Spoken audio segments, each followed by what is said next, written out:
I am grateful to be a part of the growing Philly Trips fraternity and am grateful for the opportunity to share thoughts of my experience as a member of the inaugural 2006 Philly Trip, aka the Dipsticks, with you today. When I think of the 2006 Philly Trip, I think of the 10 men who stepped off the plane in Philadelphia and of the men who stepped back on a week later. We exhibited change of appearance.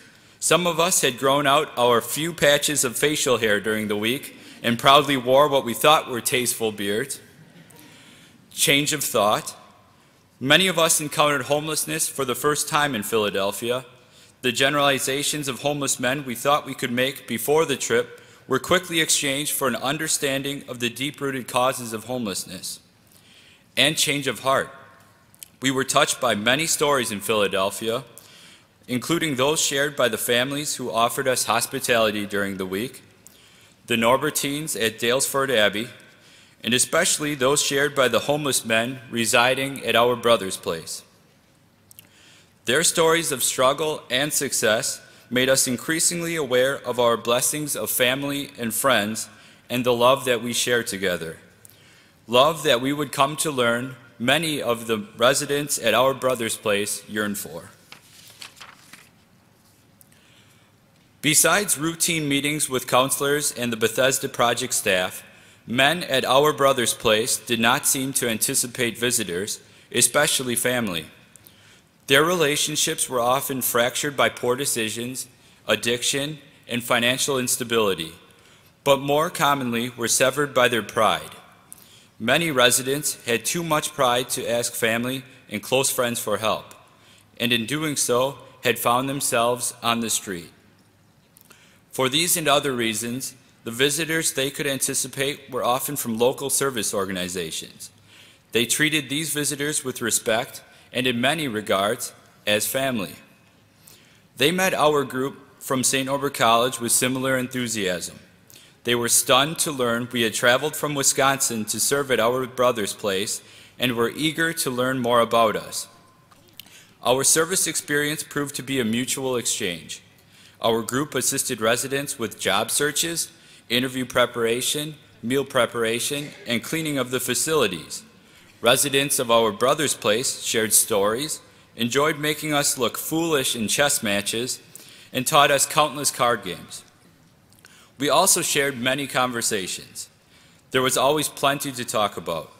Of course, we talked about sports, politics, college, which I might add several of the homeless men had attended, food, and of course Marquita, the sweet, motherly drill sergeant who ran the kitchen and ensured not a single resident of our brother's place dared to take more than one tasty cake at each meal.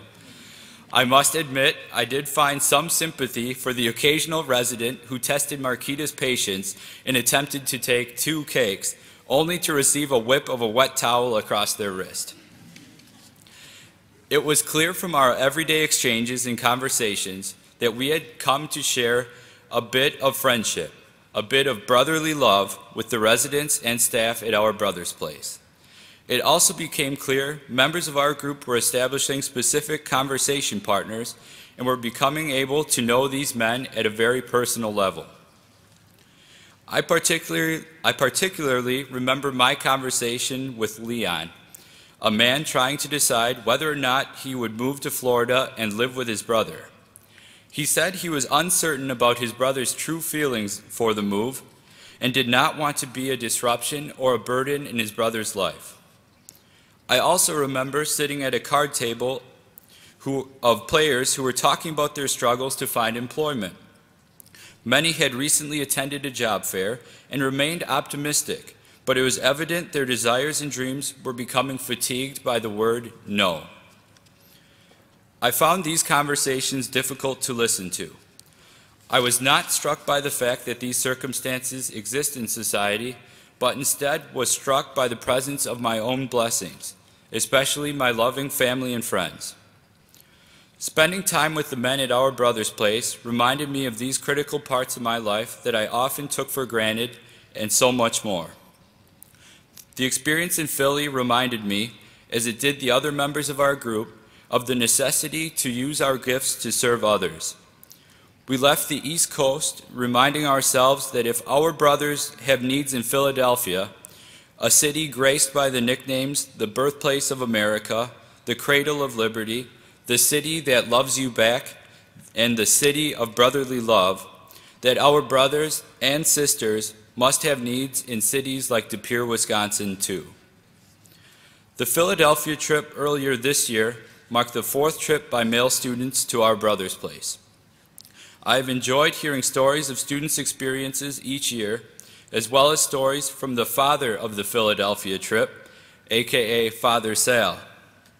I hope the legacy of the trip continues, our fraternity of Philadelphia Trips alumni expands, and students continue to make the life-changing decision to participate with the TRIPS program. Speaking on behalf of the Philadelphia alumni, I can assure you it will not be a decision you will regret.